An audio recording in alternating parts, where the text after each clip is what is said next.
day, friends. New project day, and a little bit of news. I've been furloughed. We're at the start of December. Beginning of, well, we're halfway through November. I've been furloughed till the 2nd of December. The reason it's good news for me is I'm being paid 100% wages while I'm furloughed. So praise the Lord, hallelujah. So anyway, projects. What we got on the bench? You'll probably just see we've got something like a. You think it's a Les Paul Studio? You'd be right, it is a Les Paul Studio, but it's not a Gibson, it's an Epiphone. It's a beautiful looking thing, and it's weighty, it's not weight relieved. It's got some good weight to it. And why is it in there? Well, it's in, it needs a setup. Also, the owner wants to know if we've got a spare knob, which I have. And I'm going to change the switch tip, and we're going to put a couple of push pots in there so we can split the coils on the pickups. He come in saying I want some push pulls on there. I says, no you don't. I says, you want some push. Because you ain't got faff about pulling them out, then you just dab them and it just pops out, and dab it again and it locks in. So we're going to stick two pushers on there. I'm going to go to Axe Tech in a minute and order a couple once I've been inside and looked at what value and size pots we have in there. There will be mini push pots anyway. I'm just looking at it, a couple of chips. He's not bothered about chips. Great looking guitar, great weight to it. Not a bit plasticky. Sure it'll be okay. Might consider changing that.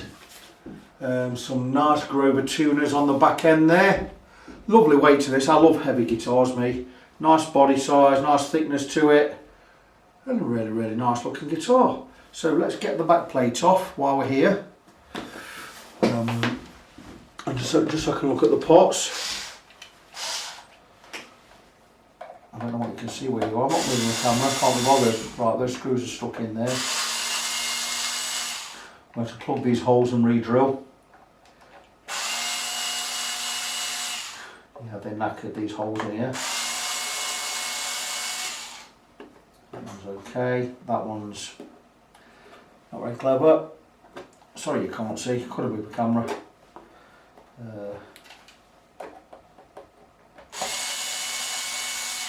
Okay, I'll with that. Oh, we've got it. We've got it. Should just be able to tip this, tip it, tap it, and there you go, we've got it. Okay, got some full size pots in there. I would imagine that they are alpha pots. Right, it's not splitting the coils because these pickups aren't splittable. So we can't have that. Don's just going to have a setup. They're not splittable pickups, they're just 2-wire pickups. You can't split. Oh, hang on a minute. Tell a lie, they are splittable. It's the wrong wires. Yeah, they are completely splittable, that's right, nice and easy. Oh my gosh, I'm surprised that worked. That solder has just fell off the back of that pot there on this one. Big honk of solder just fell off. So badly soldered, so I'm going to basically give us a complete rewire. You've got no great capacitors in there, but a capacitor is a capacitor. Yes, you heard that from me, a capacitor is a capacitor.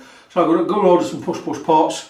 It's going to need a complete rewire in there because that's just fell off, and that's it. I've not looked at the frets yet. I will look at the frets. There's no point in trying to play this guitar now plugged in because big blob of solder just fell off. We're off for wiring, so I can't try the guitar now, so I'm going to loosen these strings. Get my neck straight-ish. I'm going to go across with a fret rocker. I will move the camera in a second. So, good thing about me being furloughed is I've got, I don't know how many guitars I've got in the queue, 15, 16, I've got 15 to 16 people in the queue. And some of them are bringing in 2 and 3 guitars. So, I've probably got 20 guitars in the queue. And I'm thinking I'll get 5 will be starting next year. But I'm going to get more done now, from now till the end of the month. So I don't know what's going to be happening, but I'll be calling people in as I can fit them in. I do at the moment have, I'm working on one. Well, I've got 1, 2, 3, 4, 5. I'm working on 6 at the moment. 2 will be done by the end of the week, or by Monday at least. Gives me 4 to do next week. Should easily get them done next week. So all being well, and grab another 4 or 5 week after next. See how we're going. So if you are on the list, be patient.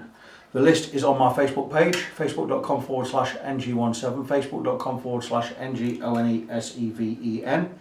I posted a list on there of who's doing, who's already in, and who's probably going to come in later, or maybe even next year. Anyway,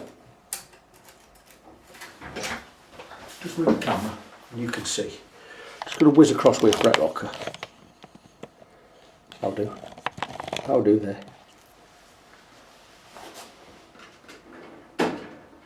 Fret rocker's out somewhere, don't worry, I've got two. I'll use this one.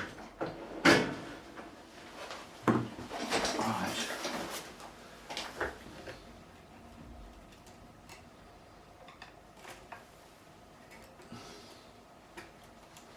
Strings out road. Fret rocker, GMI, my fret rocker of choice.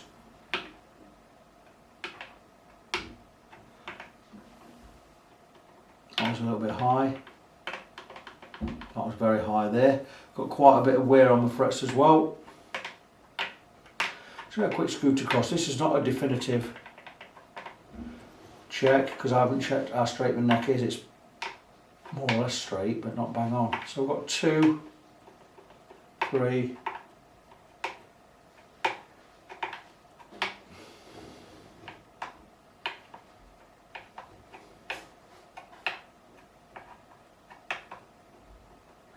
4, 5. Yeah. Normally with neck joints of body you get 6. A little bit high there. 7 high frets. We're going to scoot. We're going to do a lot. 8. Right. Yeah, 8 high frets. And we've not checked. Yeah, we've got 9 high frets. 9 high frets. I've not got the neck dead straight yet. Anyway, we're going to go with fret level. We're going to upgrade the electrics. Put some push pulls on there. New knobs, new switch tip. Probably go for a new nut while we're at it. That'll be a plastic nut. Might as well have a look while we're here. I'm going to knock that nut off. I'm going to let Darren know. It's not going to be cheap by all means.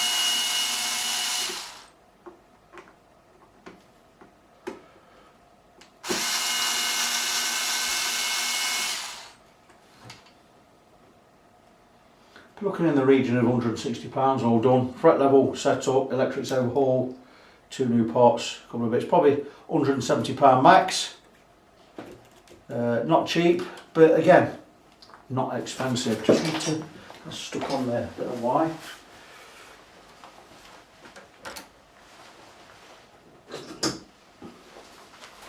Just give it a little tap. Beautiful. Check the knot. Knot should come straight off. Knot has come straight off, nice and clean, no problem.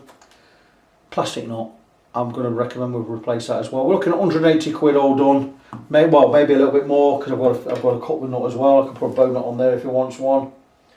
I've been thinking, looking at this, the whole lot, fret level, all the electrics done, brand new nut carved from bone, a new knob, 2 push pots. Switch tip, you're going to be looking in the region of £200 for all of the work done. So I'm going to let Darren know, see where we are, and give him my recommendations. Okay, so the client has okayed all of the work on this Les Paul Studio Pro. So I'm going to go ahead. We're doing the full bit. Let me remind myself of what we're doing. We're having a complete fret level, replacing the nut with a Graphtec nut. We are going to redo the electrics completely. We're putting in 2 push pots for core split on each pickup. Is there anything else? And that is it. You'll have a full setup, obviously. Frets will be re-leveled, recrowned and polished. All the electrics done, everything else tested and checked. We have agreed a price. With the pickup ring that's broken on here, and the wrong way around, he just said, just glue that. He doesn't mind stuff being, he likes his guitars looking a little bit rough and ready. So I'm going to get the strings off, going to get the neck straight, get everything prepped for me leveling the frets. I'm also going to go into the electrics I'm going to oik out all the crap out of there we're not going to need anymore, and I'm going to clean up the existing electrics in there. I don't know which order I'm going to do this in yet. It could be that I'll do the fret level first and I'll do the electrics afterwards, but I'm not quite sure. So I'm going to snip the strings off right now. Got some clippers. But it's having a full bit, no expense spared. End of the day, spending £200 on this to get it right and get all the upgrades it needs is good. He says he didn't pay a lot for the guitar. It doesn't owe him anything. And just go ahead and do what needs doing. So how's that? It's great when you get ones like that in. I'm not even going to get into the argument of is it worth upgrading an Epiphone and spending £200 on it. Of course it is. What's up with you? Oh, what string I haven't cut there. Of course it is. They're good guitars. If you're upgrading and up-speccing, yeah, absolutely. Why not?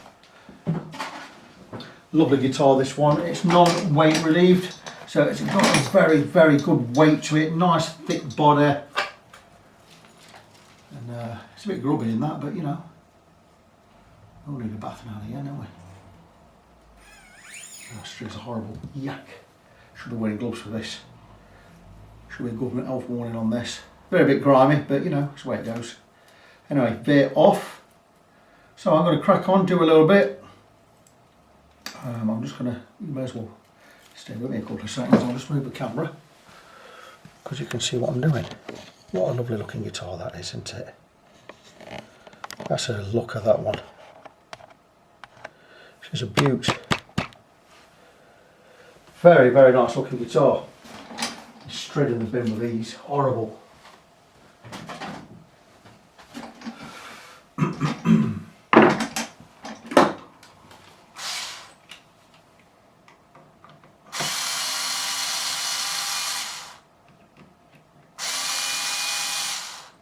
See the nuts already removed. I need a clean, fresh pot. Always put the bit in a pot. Oh, we've got one screw fallen inside the truss rod hole there.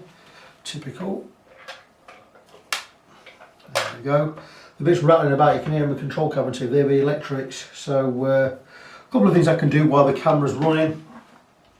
One, can have a look at the state of the neck.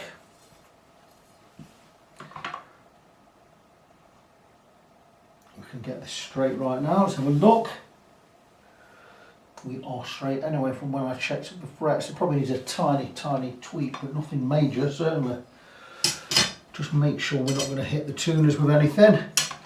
Plenty of clearance here, so that's good. So while we're here, little jobs I do that you don't normally see me doing. Everything gets checked. It's like we'll check these.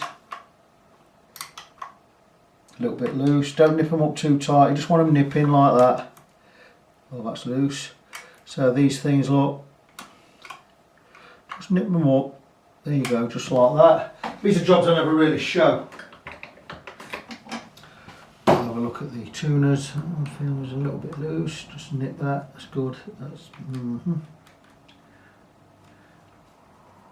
that was really loose.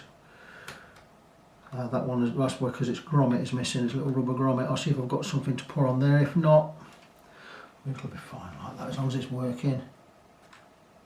It is working. I will look for something to put on there because it's little grommet is snapped. Little things you don't notice yourself. I notice because I check everything. So they're all fine, bar that one. I need to basically see if I've got something to put on there. A little white rubber ring or plastic ring.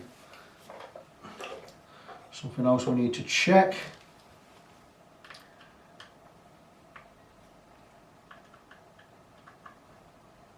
That one's loose.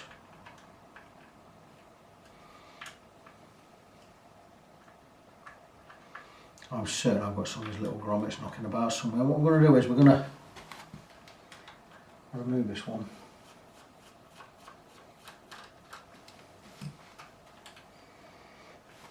This should just pull off. There it does. Where this is here.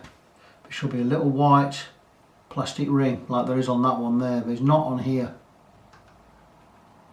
I do have a box of little rubber grommets somewhere, and we'll get one to fit that, and it'll just stop it rattling about and stop it being so loose. So we'll stick this in the pot. That will remind me that I've got to do that later.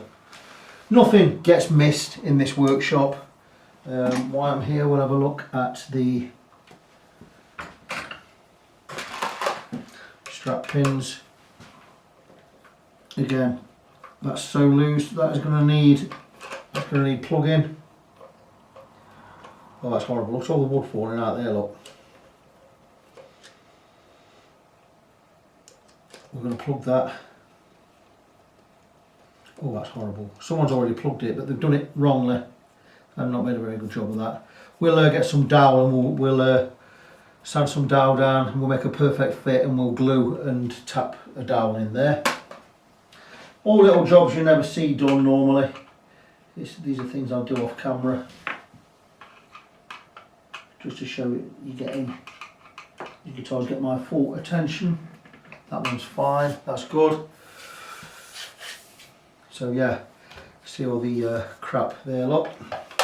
Let's just get rid of that. We'll bring the bin over, we'll brush that straight into the bin. Great bin this size because it works perfectly. Look at that, right under the table. Straight into the bin, look. Fantastic. So we know that that needs attention there. I will do that, won't be charging for that. All inclusive. But little jobs, little things. So I could do the level now, I could do the electrics now. What I am going to do now is I'm going to remove this. Big screws in there, they're too fat, they're too big for pickup rings. That's why it's splitting right there. Again, attention to detail.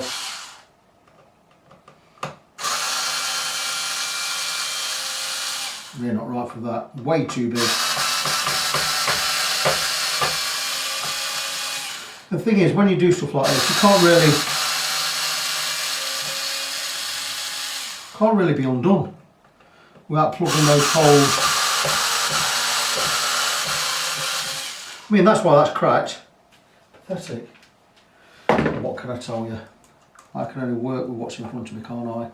That screws at it anyway. But yeah, they're way too big for pickup rings. Look at the size of them. My goodness. Stuff like this annoys me. That's why that pickup ring snapped.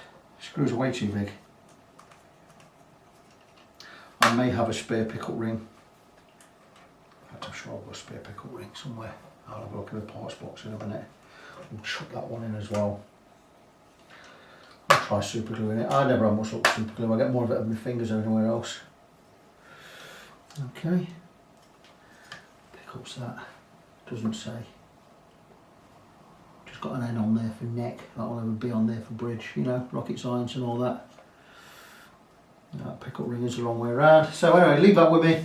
I'm probably going to oil the electrics out and have a go at those first. Back with an update soon.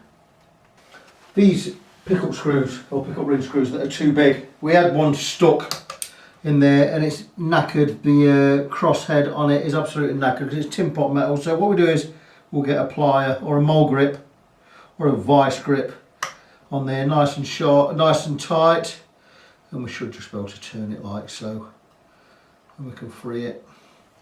And I've decided I'm going to plug the holes and re-drill for proper size screws, because that is a joke.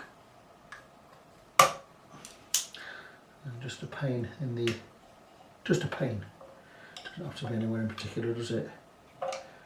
But the thing is, the pickup ring snapped because these screws stretch the pickup ring the wrong way, wider than it ought to be, and that's no good. So I'm going to try and glue it. I doubt it will glue. I never have much luck with super glue, to be honest with you. So what I'm going to do is I'm going to look for some screws in my parts drawer that fit better than these stupid. They're way too big. So those holes are knackered now. What I will do is some cocktail sticks, like so. We'll snip off the ends. I'll drop some glue in there. There you go. Snip off the ends like so.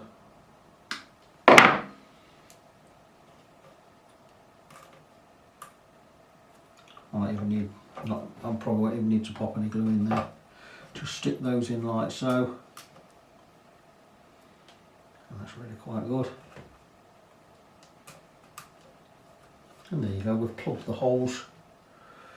A little bit more than that, but what I'll do is I'll put that bit in upside down, and I'll go with, stick a pointy end in there, just snip the end up slightly. It's always good to have some cocktail sticks knocking about. Okay, that didn't work. Let's go with a pointy end.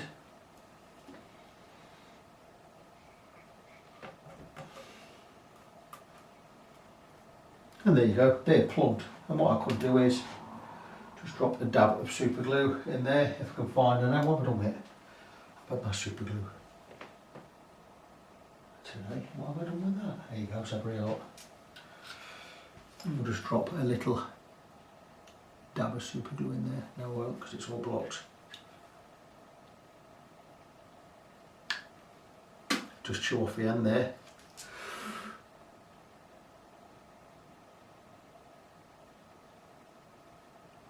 Just a dab in there, that'll draw itself in. There you go, how's that?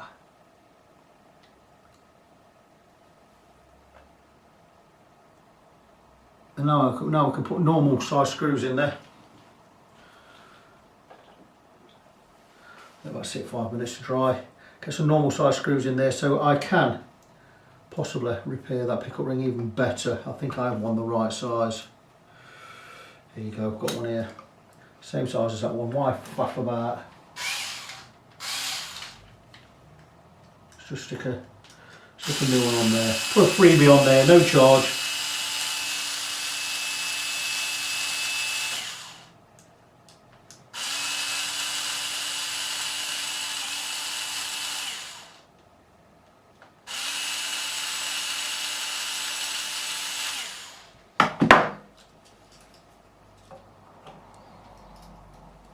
Just come with a big piece of rubbish.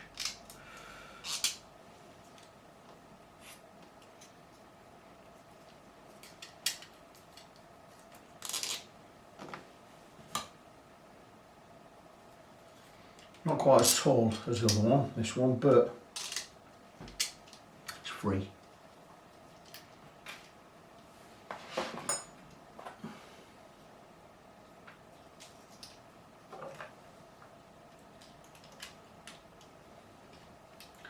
Get it started off with a screwdriver. Or not.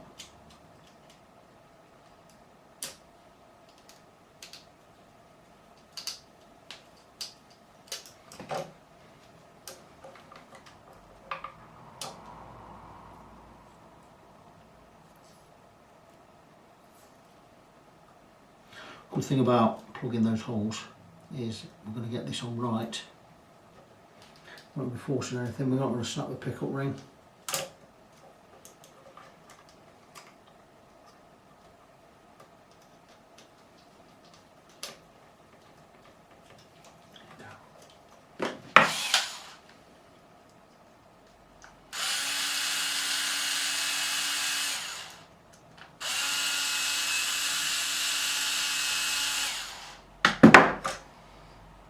And there you go.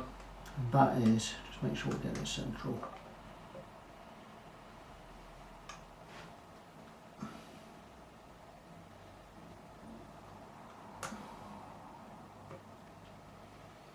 As long as we can get it pretty, that's not too badly lined up. What I'm going to do is I'm going to start these holes off. I don't quite have a bradawl, but this is a pointed, like a soldering help tool, and that will give us a start of a starting point for the screws. I'll go to the box, I'll find something, and once I find something we'll get them screwed in, get that in right, and that's fixed. So for what it's worth, I'm just going to whiz it across these frets again with the neck dead straight. We have not straight edge, Gibson side down, which is 24 3/4 inches. Not straight edge, self-explanatory. It's a straight edge with notches in it, but notches go over the frets, so you can get the straight edge on the fingerboard, on the neck, to see if it's straight. That is dead straight, super duper. We'll take the fret rocker and we're just going to check frets.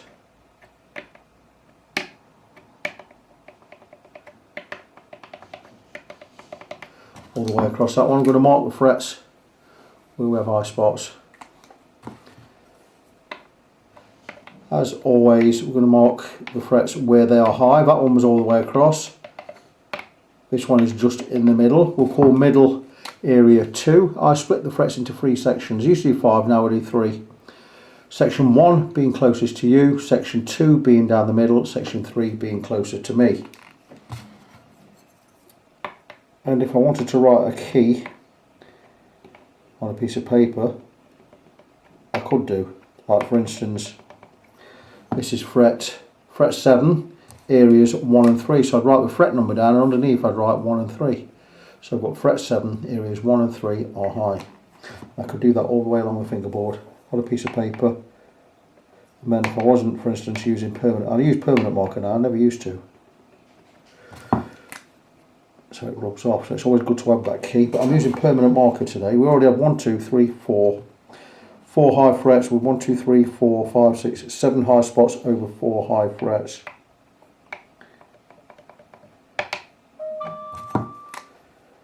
And we're still going. I'll check that text in a minute, no rush.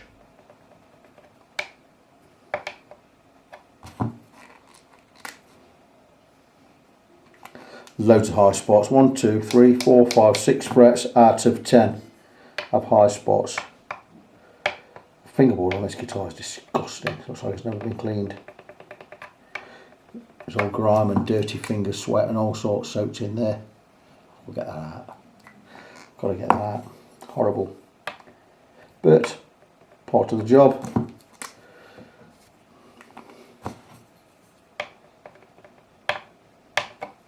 These frets are all over the place. More than half of the frets have high spots, so we certainly warrant giving it a fret level. Wow. It's as bad as anything I've ever had in this one.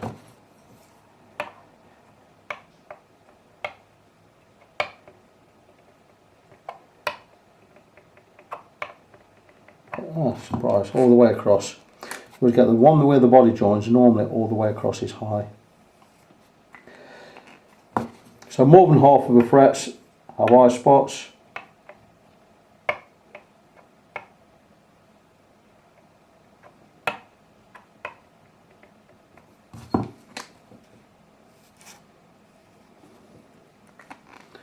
If I'm trying to show this to the camera with the camera where it's at.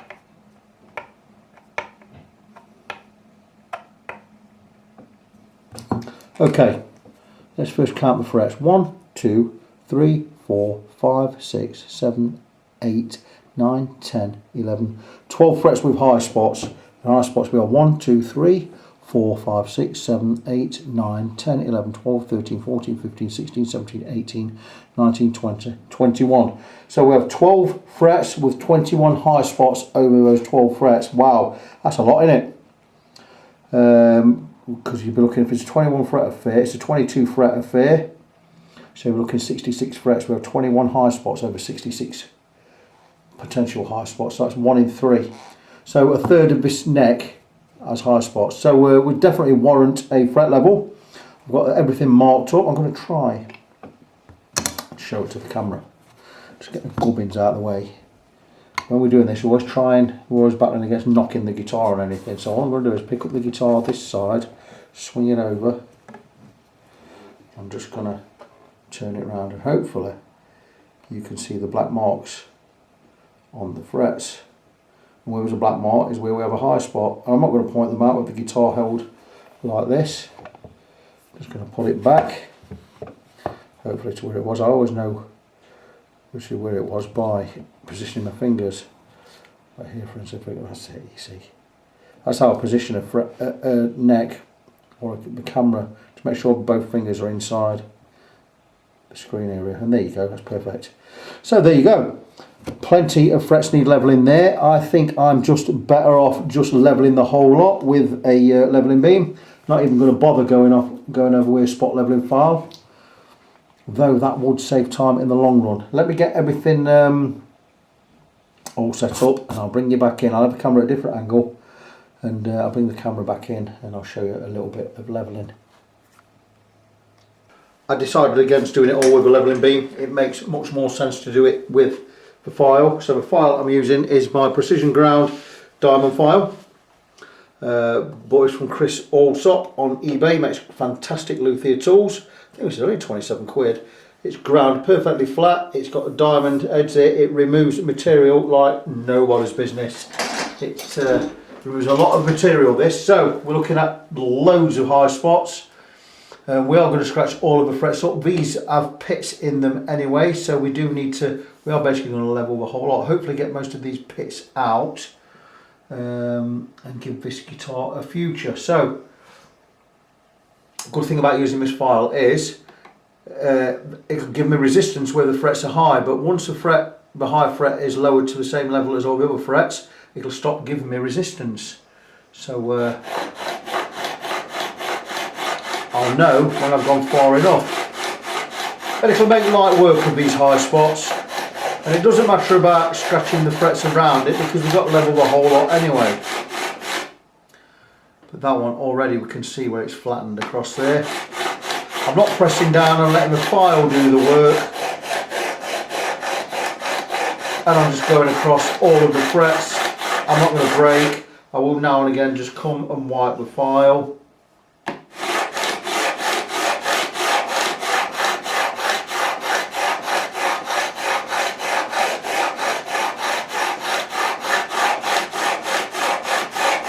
And once I get around to the 12th fret area, I will come and check my work.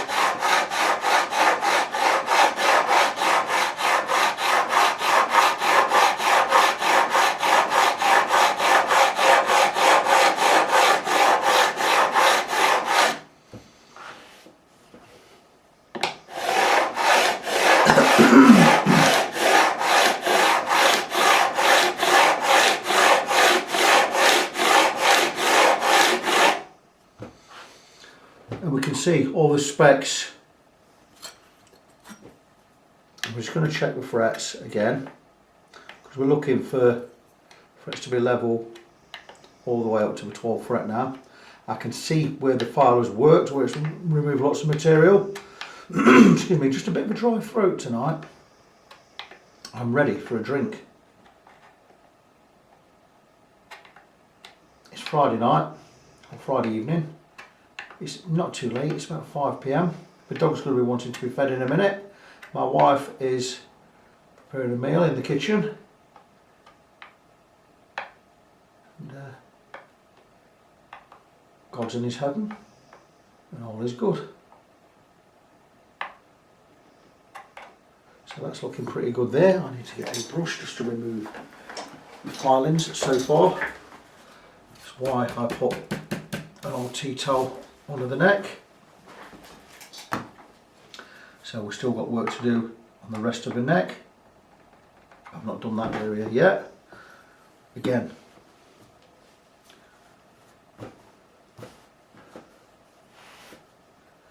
probably a little bit more work at this end because the frets are closer together, so it'll take a little bit longer, but we'll crack on.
And this is why we like to use the file, because it removes material quickly.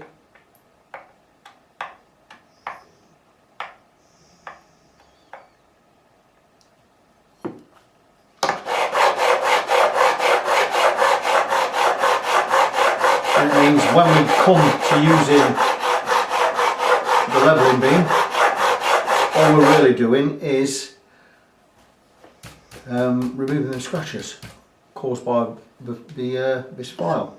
This file is going to cause more scratches because it is more abrupt. That's looking a lot better. So a bit high on that side there.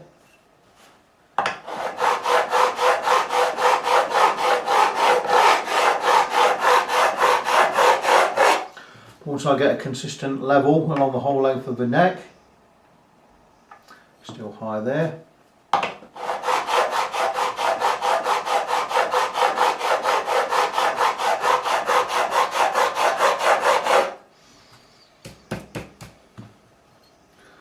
We'll go across. What we'll do is we'll mark up all the frets again, and we'll go across with the levelling beam. I'm thinking we're pretty good there.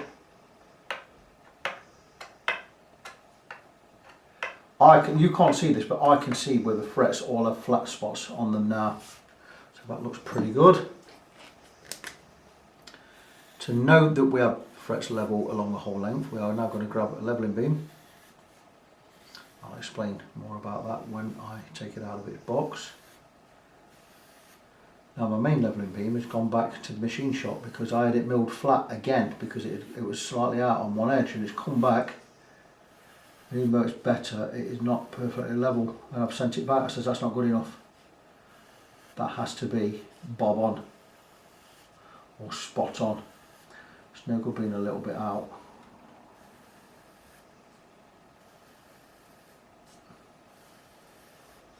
So there you go. We have a permanent marker pen on all of the frets. We're going to put the file away, or out of the way, should I say. I'm going to grab a levelling beam. And if I've done my job correctly, and if these frets are level, just a few strokes and all the pen will disappear. Now, here it is, look. Got this from GMI in Greece. I buy all my levelling tools and precision tools from GMI in Greece. I know Harris, he's a great guy. I've seen him make tools. I'm that impressed with him. I only buy tools from him now, all the levelling tools I buy from him. I've been buying tools from him for 6 years, so give him a check. Check them out. GMI are only on eBay, by the way, but he makes great gear. Anyway, precision milled flat edges, 400 grit that side, 240 grit this side. That might be 320, I'm not sure. But anyway, just going to go with the 320. I'd normally go with the 240 if I'm doing it from scratch. And if I've got the frets level along the whole length, this pen will be gone when I've finished, and I'm just getting to the edge of the radius. To follow the radius, by the way, we're following a straight line, so we're going to be overlapping at this end.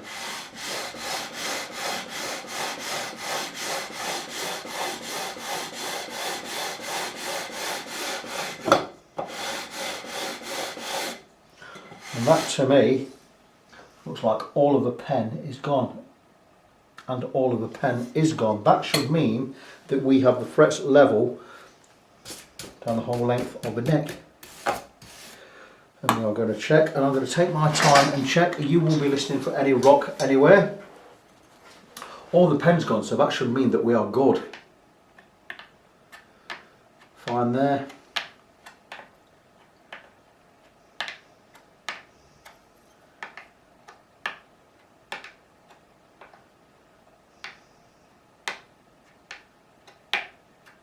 So far so good. Seriously, that file used with that levelling beam is just the best. And I've not had to use StuMac tools. Don't get me wrong, I love StuMac tools. I have quite a lot of StuMac tools. I believe in paying the price if the tools are good, and StuMac tools are very good.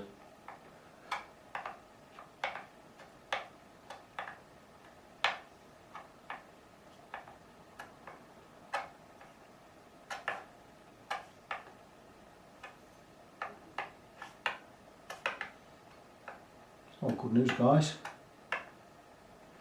one high fret there. I was just about to say good news, frets are level.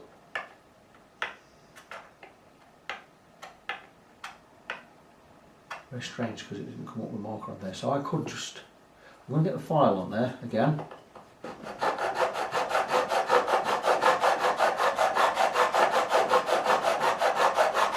Keep my eye on the fret I'm working on. Still high there. I wonder if it's popping up. We may have a loose fret, if that is the case. Doesn't appear to be loose. Let's check again. Definitely not loose, but it's showing high.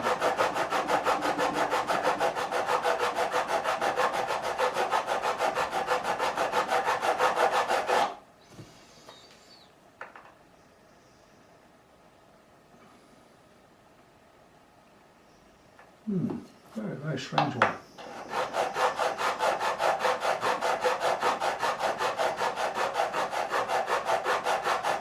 Don't want to spend too much time on this one fret and be removing material from all the frets around it.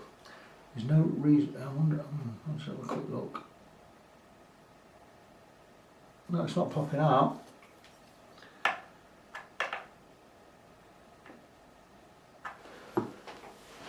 Resort to just grab another quick file.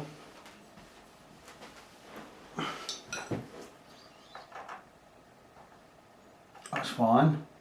It's this one here. Just going to go across with a different file and go a different way.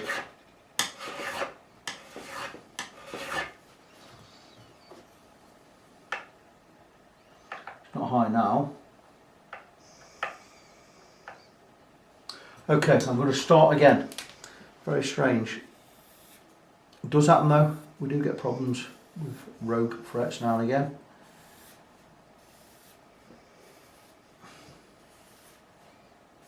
So I'm going to pen the lot. Good thing about this is you're seeing it live as it happens.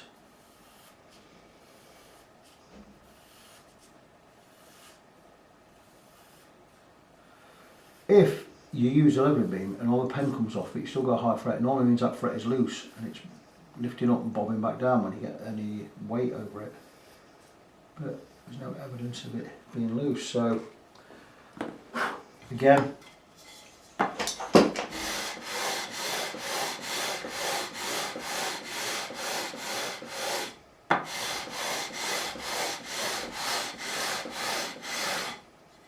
and all the pen is gone.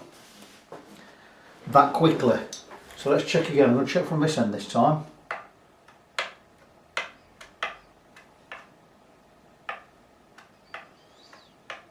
I'm not going to say good news this time. Yes, I am. Good news. Those frets are now level, so I know we're going to be level down the other end of the neck.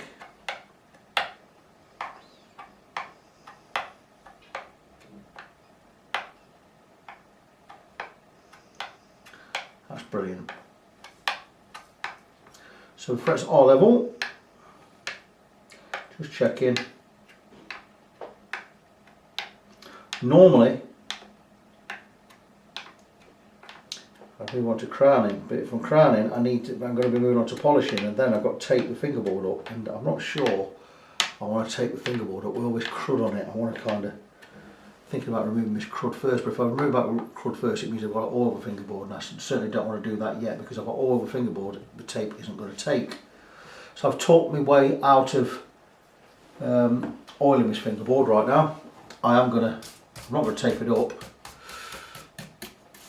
Not right now anyway. I'm just going to check the radius across the frets. Now I'll be thinking it should be something like a 12. Could be a 14. That's a 12. That's a 12. So I'm just going to check the frets. And the frets are fine. Frets are also a 12. So quite pleased about that. Means I don't have to radius the frets. Just going to look my eye Just see that they're following the radius of the fingerboard, and they are. These frets are now as low as I'd really want to go with dressing them, because once we get below 0.8 of a millimetre, we're not going to be able to dress them anyway. These are just on the cusp. I would say these are getting up to we're probably just about a millimetre, maybe a little bit under a millimetre, so we've got plenty enough there to dress. I may have to scrape this fingerboard before and it's a horrible job. I better scrape this fingerboard before I tape it up. In fact, I think I can have a look right now. I should be wearing gloves for this, and I will wear gloves because I'll be doing it offline. But you see, there is so much crud on there, and it's, there you go, can you see it there?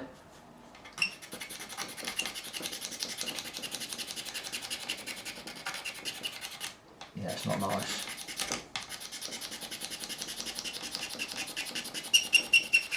So I'm going to remove this. This fingerboard has never been treated with mineral oil, the looks of it. Well, it's not been treated for many years.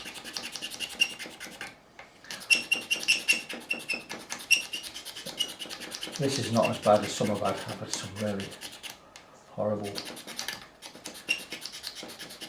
guitars over the years.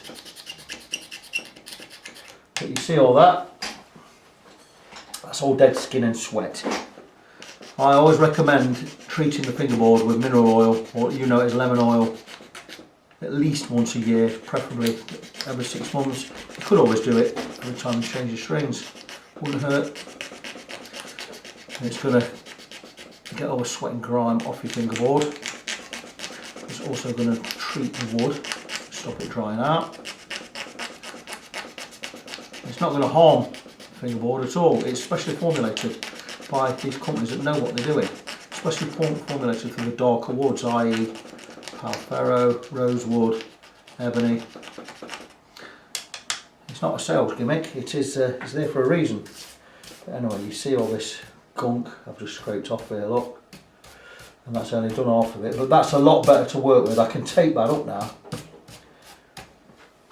So I'm going to crack on, get the rest done. Once I've got it done, I'm going to tape the fingerboard up, and we can have a go at getting these frets crowned. By crowned I mean, what I've done is, because I've levelled them, we've gone flat across the top that way. I'm going to rebuild that crown before polishing. And there you go. There's the rest I've just scraped off there, and you get to see some of the ickiness and some of the icky, not so nice jobs I have to do. But anyway, that's all off, that's fantastic. So now I can get the fingerboard taped up, leaving just the frets exposed, and we can move on to the fret crowning. Good morning, fret friends. We are just after 7:30 in the morning. I've been in the workshop over an hour already, and we are now ready to crown these frets. Now, as I mentioned before, we've levelled the frets, and the tops and now I've got flat spots going this way, and we need to rebuild that crown because we need the contact area of the fret, and where the string touches the fret we need it to be quite thin. If we'd left the frets flat like this, we'd be buzzing everywhere, so we need to rebuild those crowns on all of the frets. And nowadays it's a lot easier to do that than it was a few years ago even. And I have two files for doing this job, and my first file is this wonderful piece of ingenuity from Stumac. It's a Z file, and what's great about this is it's a diamond file, so it's just diamond encrusted. It has a long cut closest to you and a short cut closest to me. Turn it 180 degrees, and it's the opposite, short cut close to you, long cut close to me. And the great thing about that is we file one way, then we file the other way, but the great thing about it is it does not touch the top of the fret, but it will rebuild that crown for us. Now, because it has two flat cuts, it doesn't give us a perfect arc, so we use another file, another diamond file. I believe this is an Elmer one, it was gifted to me a few years ago, and this has the perfect arc. So I use this one because I don't want to wear this out by just using this one. We actually use this to remove material, and this one to do the final shape, and it's going to give me a lot more years, this one, and this will remove any burrs, any inconsistencies, and give us a nice even crown over the top of the fret. So really simple.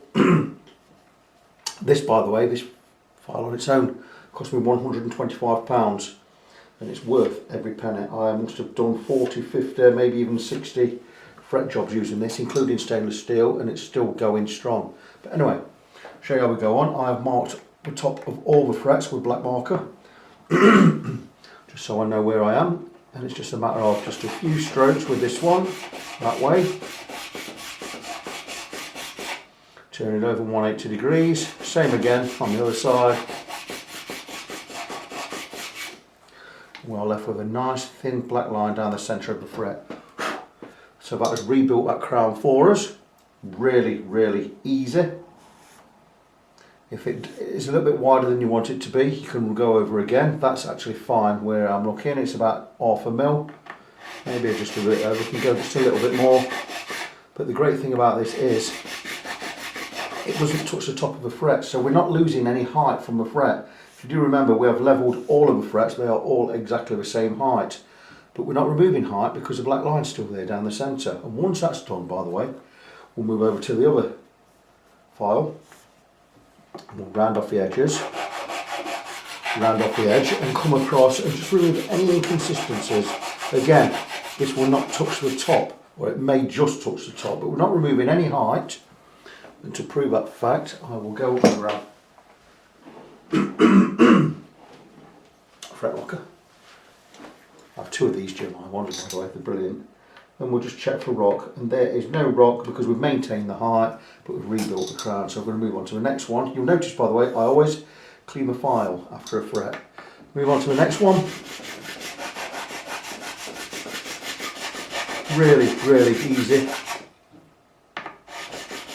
You can see how low these frets are because I'm just digging into the paper. You'll see that when I lift the file. See that we're just digging into the tape there, look, which is what we don't really like. So any lower than this, I won't be able to re-crown these, would have been re-fretting the guitar. But again, a lovely thin line on there. Edge, edge, top.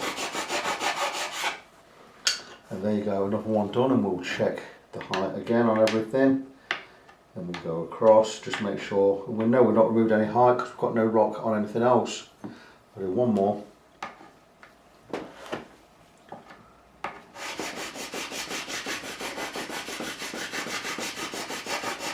If this needs any fretwork in the future, by the way, this guitar, it will be a refret because we can't take these frets any lower. So why I like to use high fret wire, it means you can redress further down the line.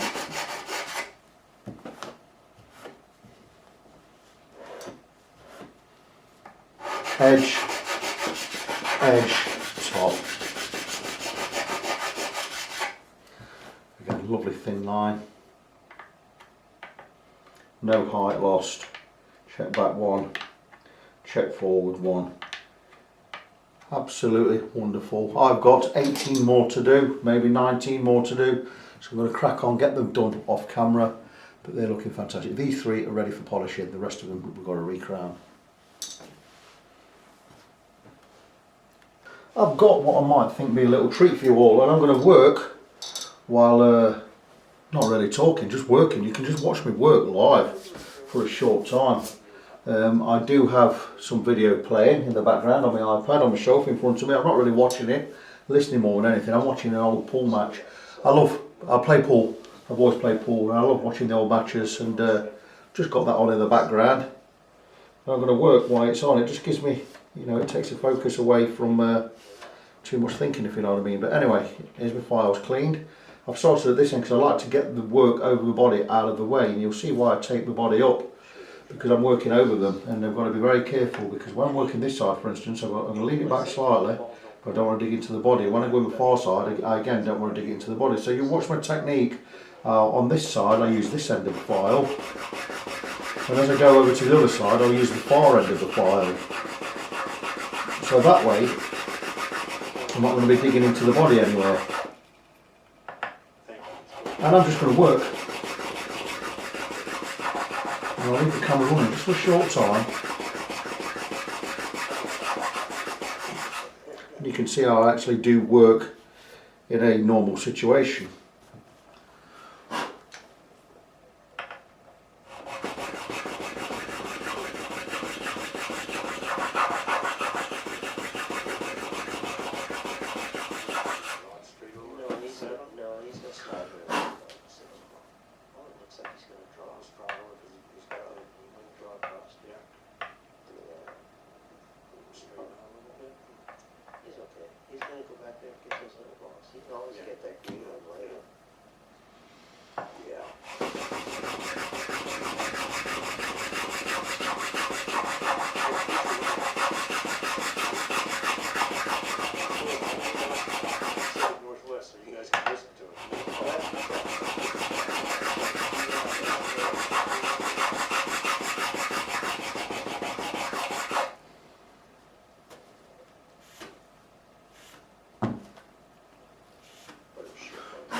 comes out of my pocket, so we're just trying to make things happen. It's about coming down and having the venue to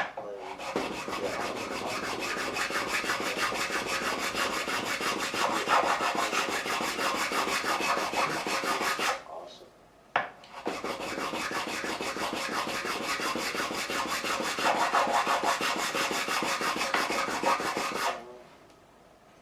With me, I try to draw into this stripe ball that's in front. I have to shoot the 6 next.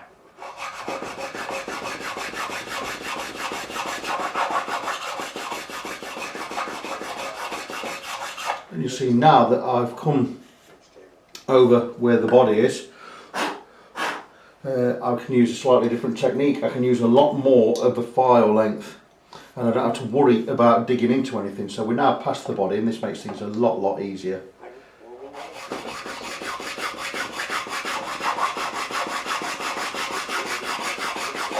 Just have to be a bit more careful when you're working over the body.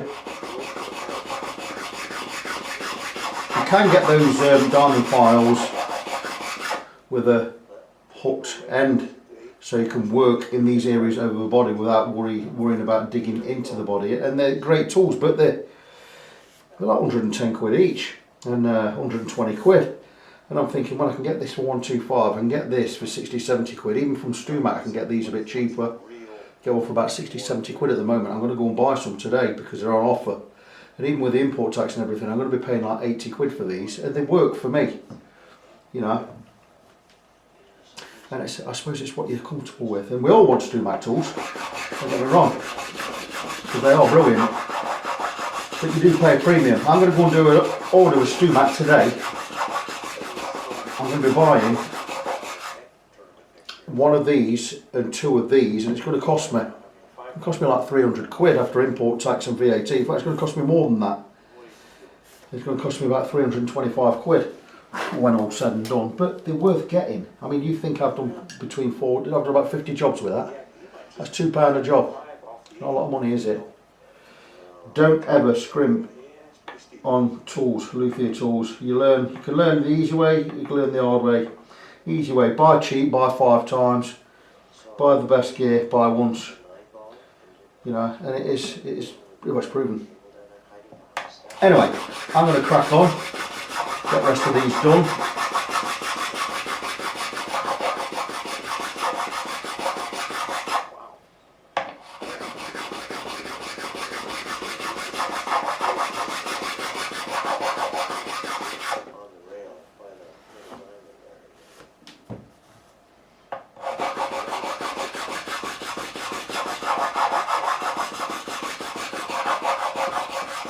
I'd like one day to actually do a live stream and be working on it, so I'll see how that would fit.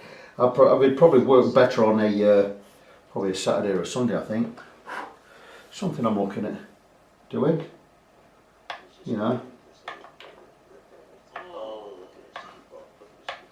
Anyway, these are going great. I've got 1, 2, 3, 4, 5, 6, 7, 8, 9, 10 more to do. Won't take me too much longer to get these done. But once these done, I'm going to be ready for polishing. I'll turn the camera back on when I'm at the polishing stage and you can see a little bit more of how I work. So ready to polish the frets. I have 6 grits of paper here, 600 grit through to 2000, so you've got 600, 800, 1000, 1200, 1500, 2000, but first we're going to go across with some 400 grit just to remove the main scratches. We have recrowned the frets, so we just have a thin line down the top, but they are still scratched because we did file this way. So we're going to basically just go over in the opposite direction, and that will start to remove the main scratches going that way. And it doesn't take long because it's 400 grit. It's not coarse, but it's fantastic at just getting those scratches out. And then we can do the polishing with the other 6 grits. So I do believe we're a 22 fret affair. We'll go through with 7 grits altogether, and steel wool, so I've got 8 times 22, which I believe is 176, so in effect I'm polishing 176 frets. Polishing slightly different to what I'm doing now. This is just going over the top to get rid of the scratches. When I get to the proper polishing, I'll be getting right in at each corner, then across the top. So a little bit more in depth than what I'm doing now. But this is going to take me a while.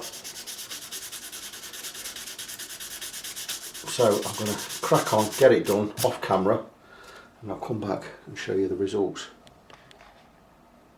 We've fallen slightly foul of winter evenings drawing in, but we have got the frets polished. I've been across with 7 grits of sandpaper, finished off with finest grade steel wool, or super, is it extra fine or super fine or whatever, it's grade 0000, and it brings them to a beautiful glass-like shine. So 7 grits of sandpaper, 400, 600, 800, 1000, 1200, 1500, 2000, that's your 7 grits, and extra fine steel wool. Frets look amazing. They are glass-like, smooth and shiny. We've already levelled and crowned them, and we're ready to remove the tape. And now you'll see why I put a strip down the side. Makes it easier just to, well, it'll be easier with a glove off.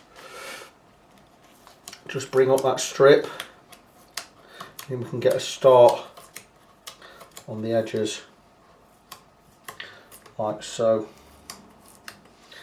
So we're just going to pull up there, and it gives us a start on this edge, and we can just remove the tape easier. Wow, those frets look stunning.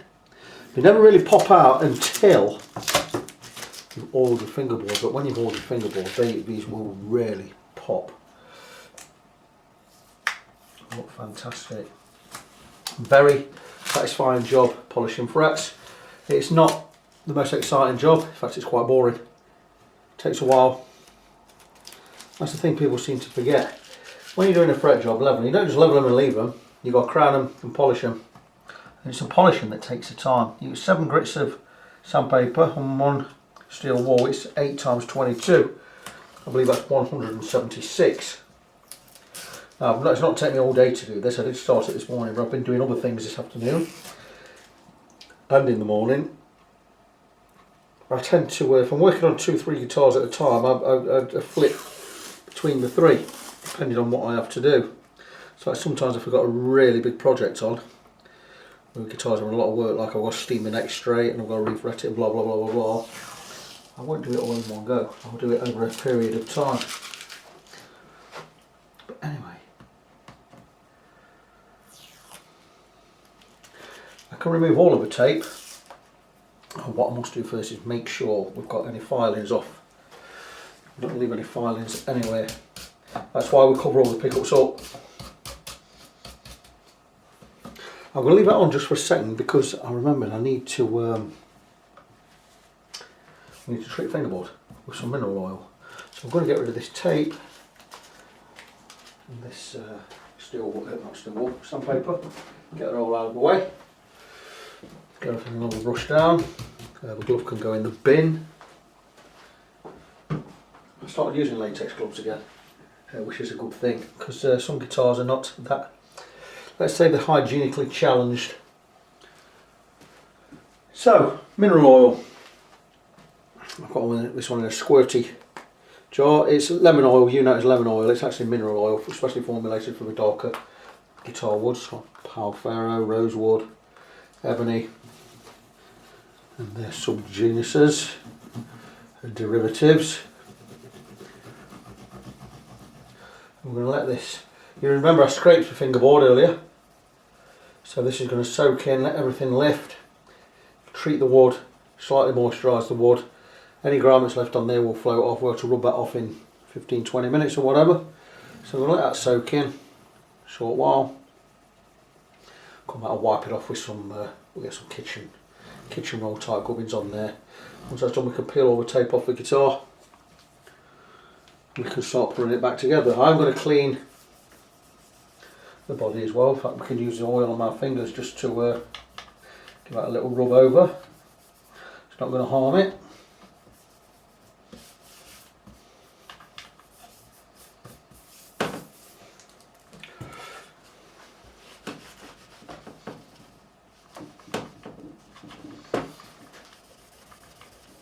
I'm doing the whole body with this now.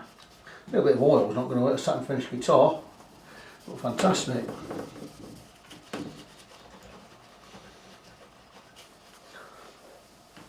All the other little jobs I've done, for instance replacing the screws, re-drilling, well filling and re-drilling the holes. for the pickup ring. I will also be doing the strap pin. Be plugging that with some dowel. I do have some dowel. What did I do with it? I've just pulled some out of. Oh, I know where it is. It's one of my drawers over there. I'll be plugging this with some dowel. Now the dowel is not going to fit. The dowel I've got is too thick, but I'm going to show you a great trick for making dowel fit. And what I'm going to do is, I'll put the dowel in the end of a chuck on my drill. And what we'll do is we'll get a file and hold it over the drill while the drill's spinning, and we'll just hold a file on it, and we'll bring the dowel down to thin it so it fits in that hole. I'll show you that when I do it.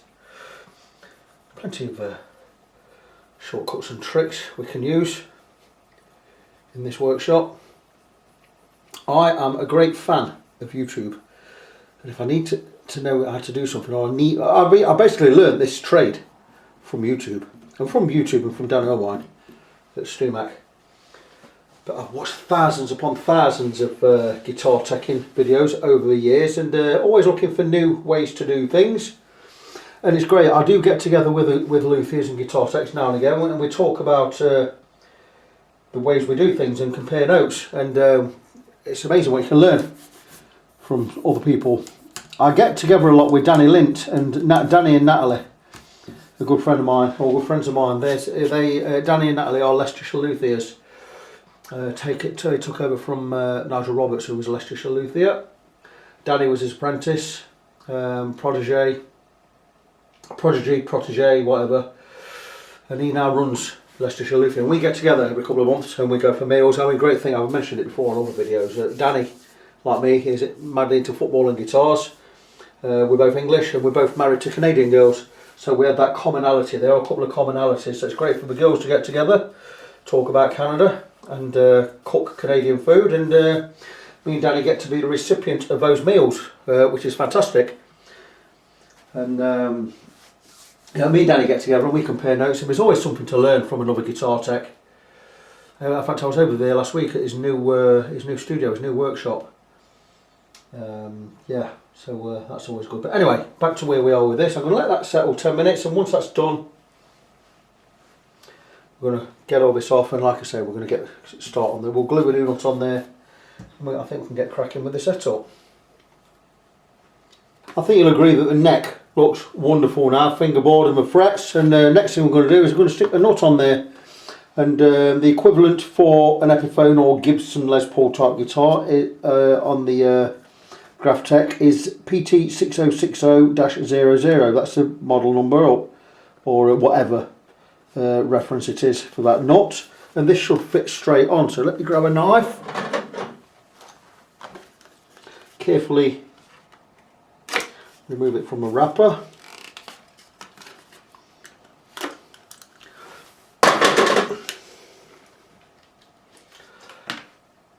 And there it is. Great piece of kit. These are made, well, it's a Graphtec tusk, TUSQ, black tusk, and TUSQ because it's not from the tusk of an elephant, it's a man-made material. Self-lubricating, great piece of kit. I think there's around £10 to buy.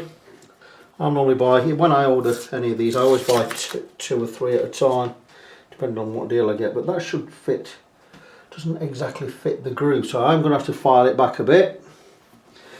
It's not quite slim enough for this slot, so I'm going to sand it back, just check the width. It's also a little bit wider than the guitar itself, so I do need to shape that with a file. So I'm going to crack on, I'm going to get that done, and once that's done, I'll come back and we'll get it glued in. I had a slight problem with the nut in as much as, okay, it was too wide that way, which I filed down and shaped, which was absolutely fine. Got it in the slot, fine. It wasn't high enough. Very, very surprising because this is the right one for an Epiphone. But what I've had to do is, I've had to shim under the nut there. And I've only had to hand some card, well, my business card, so I've had to use 3 layers of business card under the nut. Now the good thing about the business card is it won't alter the tone in any way, shape or form, but I'm surprised I've had to shim that, but I've had no choice. So what I will do is, I've shimmed it almost close to the edge, I've coloured it black, and I'm just going to drop a little bit of super glue in each side just to make it sit make the edges a little bit more fuller so it looks a little bit more pleasing to the eye. It will be absolutely fine. I'm surprised I've had to shim that. A bit of a shock there, but it'll still be fantastic. Moving on to the electrics, I have a piece of, well, chamois leather, just covering the guitar body, stop it scratching anything. And I'm not going to do anything spectacular with desoldering anything. I'm just going to desolder just by basically heating up the solder joints and letting them pop off. These pots will not be being used again. I may stick them in my parts box if they're any good. Soldering iron's not hot enough. I'm going to up it to get nice and hot. About 375 I think. Probably don't need it that high. 340 should be well enough, but we'll get it up to 375.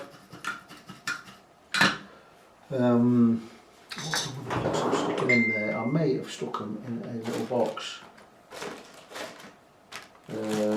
Or not. I normally put them with the guitar bits. Let me just see if I've got the guitar bits over there. Now, anyway, I've bought brand new pots. I will have them knocking about somewhere. It's not quite sure. Oh, there you go. I put them here. Here we go, here we go, here we go. Brand new pots there. These are, should be 500k push. They are 500k push linear for tone. So we're going to replace these two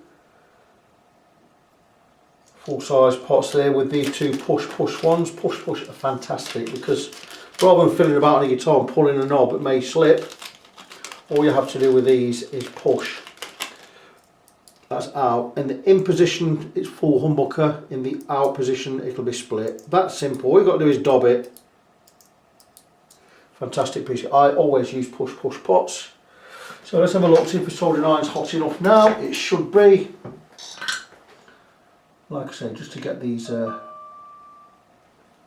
wires off, that's hot enough I think. Getting a lot of text messages at the moment. I'll check that in a minute. Oh, that pot's getting hot.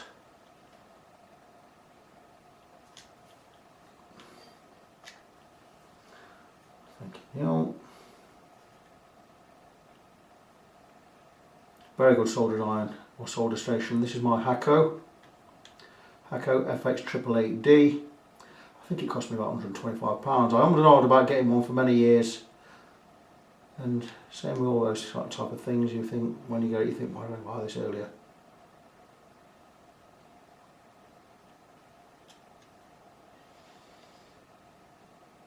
A lot more solder on there than there ought to be.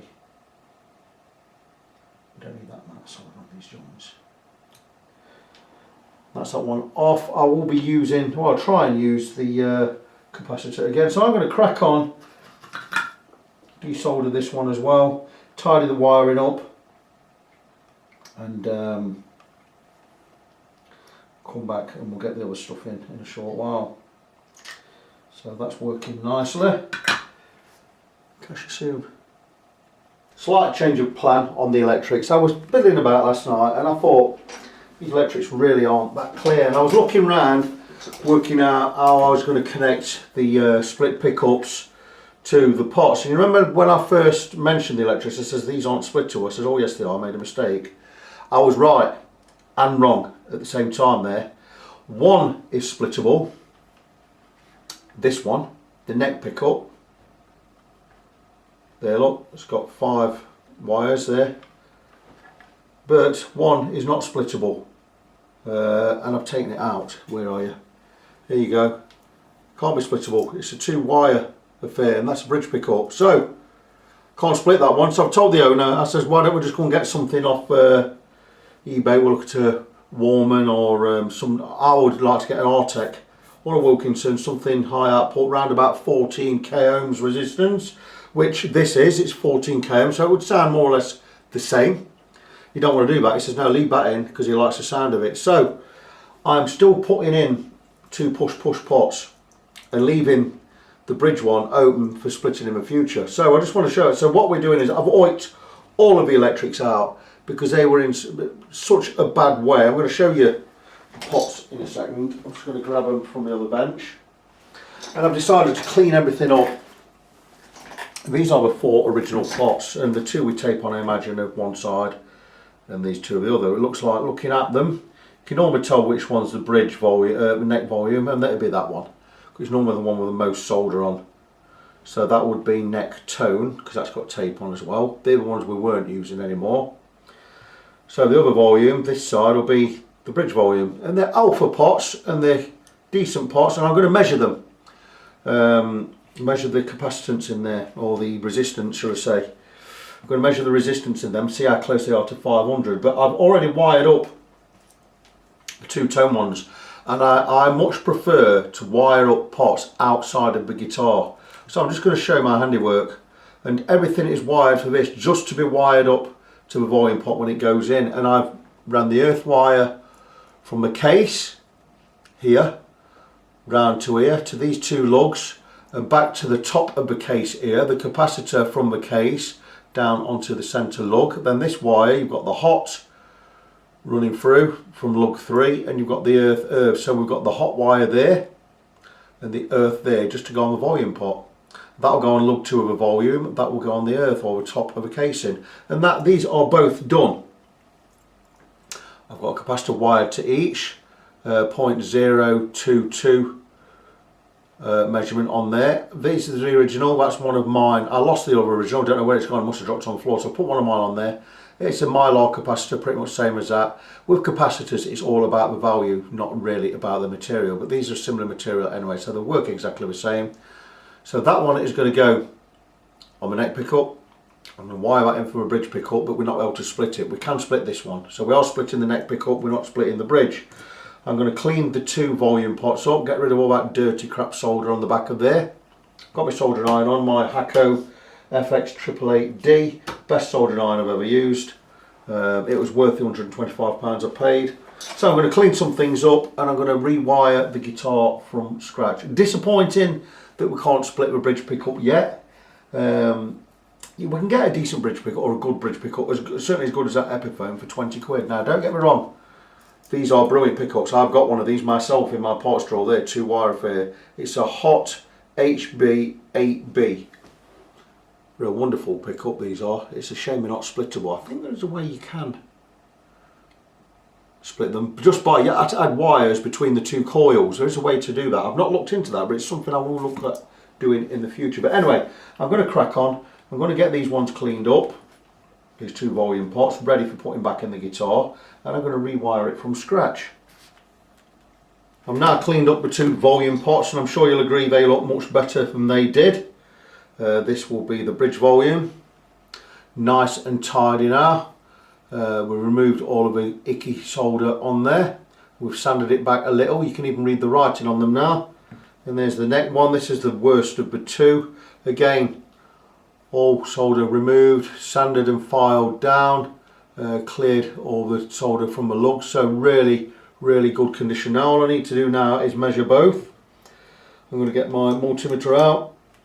I'm going to measure the resistance and the sweep and just see exactly where we are. These are B500, so they are audio pots, so they will have hardly any sweep at the beginning, 0 to 6 or 7.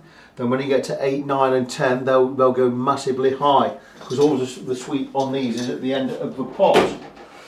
Anywhere around about 450, 430 to 540, 550 will be a good reading.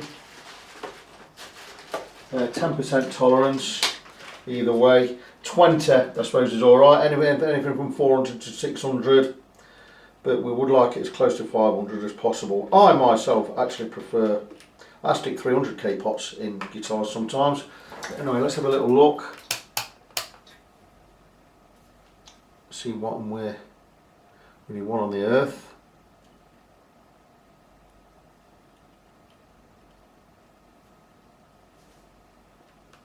And it doesn't matter which way we have these round, as long as we just get the sweep. I'm going to measure them. This one 541. Let's have a look. Let's get this to the camera so you can see where we are. I think you can see. Can you see that? Is that reading on there? 541. down. 542.5. I think this should be on the middle lug. There you go, 0. Bang one on the earth again. I think this one should be on the middle lug. And that will give us a sweep. 547. Down to 0. So the first, let's go halfway. Halfway is giving us a reading of, no, that's not right, 249. So this is a linear pot. It's a B, of course it is, it's a linear pot, this one. So it will give you halfway, which is there. Hang on, there's 4.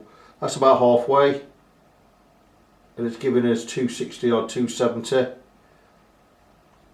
It's a linear pot. Full 554. Off 0. Halfway 270 odd. So yeah, so that's a linear pot. It's not an audio pot at all. Of course not, it's a B. What am I thinking? I knew that. Let's test this one. So we're using 4 linear pots for tone and volume. So 496. 0, so halfway should be about 240. Halfway, 270 odd there. So we go 4984, 0. There you go, 265 halfway. So 2 linear pots. So they're measuring close enough. This one 550, this one 500. Be inclined to use that one. Well, it doesn't matter. They're decent measurement anyway. So you've seen how they measure. They both look great. They're both nice and clean. We've got the 2 done with the capacitors and the push for coil splitting. Again, check which is which. Neck, bridge. I can now get these wired in. I have the electrics all redone. I've stuck the 2 push pots in there. They're not push pull, they're push push. I'm going to show you why I use push push in a minute. So 2 original pots cleaned up, 2 push pots brand new. I just got in there. The neck pickup is split. The bridge pickup is not, because it's only a 2-wire pickup. So we'll change that in the future. We've already got the switch in there. It already paid to have these put in, and it also paid for the pots. So might as well stick them in anyway. So let me just show you why I prefer the push pot. Well, it's just a matter of dobbing it and it's split. Dob it and it's split. Push it back in, it's full pickup again. So how it works is we've got neck pickup, volume, tone, and to split the neck we just press and it's split. That pops out. Same as with the bridge one, except the bridge one don't split because it's the wrong pickup. But that works a lot better than pulling stuff. You don't want to be sweaty hands and playing guitar and having to pull stuff up to get it to work. You just want to push it like that. I only use push pots in my wiring systems. They just work better. So that's all the electrics done. Pickup's done. Replaced the screws in there, redid the holes. This is all now sorted. I'm going to put the back plates back on. With the nut on, also the new nut, frets leveled and all that. We are more or less ready. I'm going to fix this next, the strap pin. Then I've got to fix the tuner that's broken on that end, and then we can look at getting this guitar set up. Maybe set up today, may not, I don't know. I've got other work I should be blobbing onto, so we'll see how we go. Right, remember we did have some issues with these holes for the screws for the back plate, and they are too big. So we're going to grab some, I'd normally stick some cocktail stick in there, but I don't have any cocktail sticks, I've run out. So I've got some matchstalk here. And all we're going to do is, we're just going to hopefully, these are going to be deep enough. Right, there you go, bit of matchstalk in there. Bit of matchstalk in there. How much we got in there? That'll be alright, should be alright. Just get some matchstalk in there. If we need a bit more, we'll go with a bit more. These holes are really deep, by the way. Stick that piece in there. I'm just going to drop a dab of super glue in each of these holes, and again just drop some matchstalk in there. Drops a piece in there. Get it out in a minute. If I can get it out now. Just drop some matchstalk in. But actually, I think it's splints for lighting, fire lighting. But anyway, where are we? Super glue. It's a nice runny super glue here. Just going to drop some in there.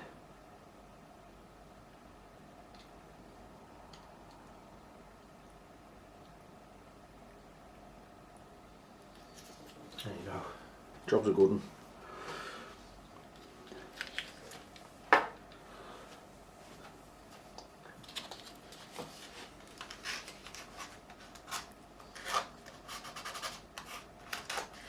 And we're going to basically re-screw or remake these holes. That'll be absolutely fine now. They will find their own level. If it splits the matchstalk, it splits the matchstalk, that's fine. We'll just give it a little push in there.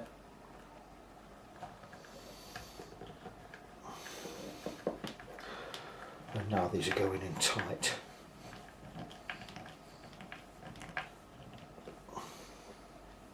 How much better is that going to be in the long run?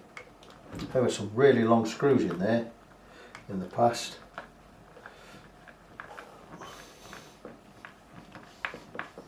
Plug the holes.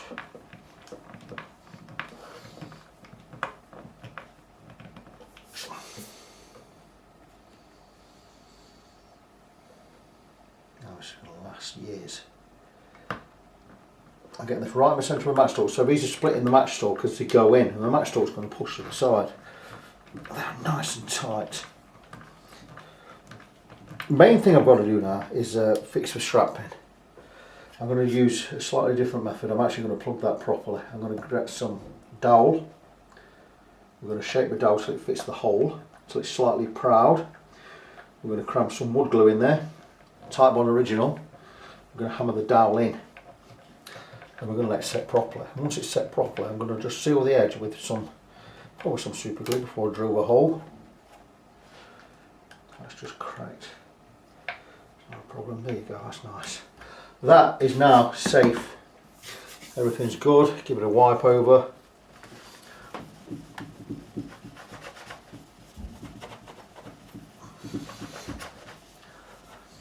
It's starting to look and feel like a guitar now.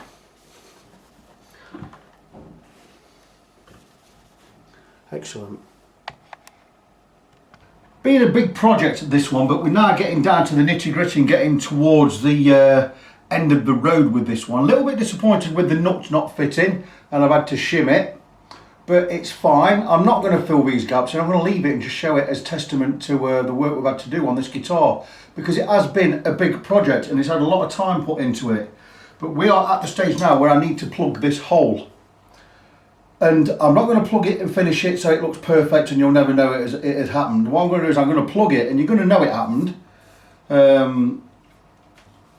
But it's the way I'm going to plug it that is the interesting part. First we're going to check the depth. And I'm looking there and I'm looking at 2 centimetres or 20 millimetres. So what I'm going to do is, I already know it's quite thin. It sort of tapers in on the inside. So what we're going to do is we're going to shape a dowel. And how I do this is I'll take my drill.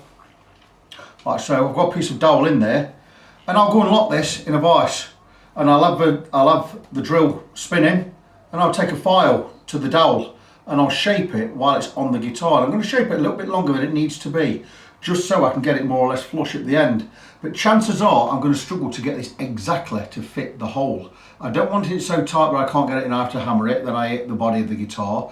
And I don't want it so loose where it's going to fall out when I put it in.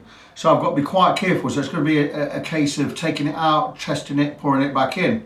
But I am going to be gluing it in. Obviously I'll be using some Type 1 original. So I'm going to tape around this area on the guitar. I'm going to go and shape this. I'm going to take it over to the vise. If I can get this in the vise in such a way as I can hold it properly, I will film what I'm doing. So going to get this set up and I'm going to crack on and I'll let you know how it goes. The problem with this drill is it doesn't have a trigger you can pull and lock into place. You have to hold it in to use it. I'm not going to do that. I'm going to wrap some tape around it and just have the drill on, and I'm going to bring the file over. So let me get that set up. When I turn the camera back on, this is already going to be running, and I'm just going to be shaping the dowel, and I'll just show you a little bit of that, but then yeah, anyway, you'll see.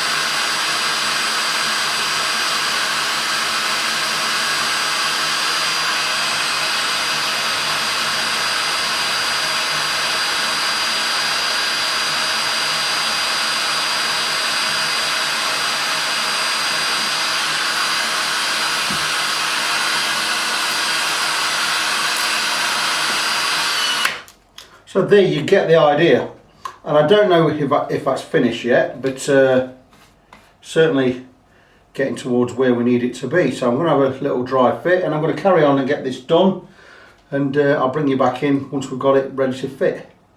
And that didn't take too long, and you'll see that I have a lovely shaped, almost conical dowel to put in that hole, and it fits more or less perfectly.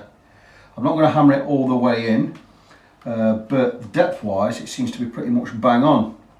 It's nice and tight. I'm just going to check. I need that about 3mm from the end. So what I'm going to do is I can hammer that in. What I'm going to do is I am going to saw this just a little bit at the end, make it a little bit prouder than it needs to be. We're going to get some glue in there. Let me just show you where we are with this. I'm hoping you can see where you are, and I'm not going to push it all the way in, but that is a pretty good fit. In fact, it's pretty fantastic. I'm thinking if I can knock that in, may not need any glue. I'm going to put glue in there, but I'm going to get that in there. I'm going to knock it in, and I'm going to saw this side off, and I'm going to tape round the edge so we can get it basically more or less all the way in without it affecting the area round. So I'll get it in nice and neat, but really pleased with how that's come out. So I'll do a little bit of work, and I'll show you the results shortly. There we are, guys. I took a needle file or a small file, taped off the area, and I've got that not exactly flush, just a very tiny little bit proud, but that I'm really happy with how that's come out. Look at that. That's going to be perfect for putting a strap pin on there, nice and tight, which even though it's a soft wood, it will act like a hardwood now. So that's going to be great for putting a pin in there.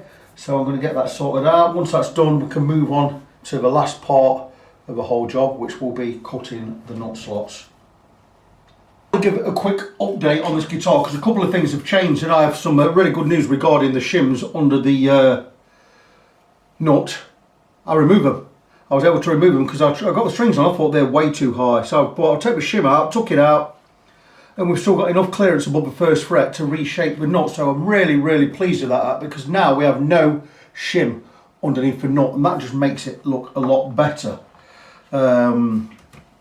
So yeah, I was surprised I needed a shim under there. I obviously got my calculations wrong. It obviously looked in a certain light, a bit different to how it would have been. So really pleased about that. I've stuck some of the XL 110s on, Dioderios, 1046s. I am going to cut the nut, but I'm not going to film me cutting the nut. I'll tell you for why. A really busy day today. I've got so much to do, and I'm going to be cutting the nut slots. But if you want to see me cutting a nut, check any of my previous videos. They'll all be on there. Anything that's on a fret level or at a setup will have a nut being cut. So it's pretty standard, pretty straightforward. All I'm going to do is I'm going to be cutting to 0.2mm on the first, about 0.3mm on the sixth string. We'll gradiate it down. We need that clearance to give us nice tuning along the neck. It means when we bar an F sharp or a G, we won't be bending the notes too much, so they won't be sharp. It does happen if your nut slots aren't low enough. You're going to play an F chord and you're going to be you're going to be out of tune, you're going to be sharper than you need to be. So I'm going to do that. Rest of the setup you'll know about. Set the relief at 0.25mm round about the 6th fret. Like to go 1.75mm above the bass string, 1.5mm gap on the treble string, that's above the 12th fret. That's the gap between top of the fret, bottom of the string. Your radius is already set, intonation I'll check anyway. But the guitar is looking spanking. We got the strap pin on. That is so tight now. It's fantastic, made a fantastic job of repairing that. Something else I had to do was repair this machine head.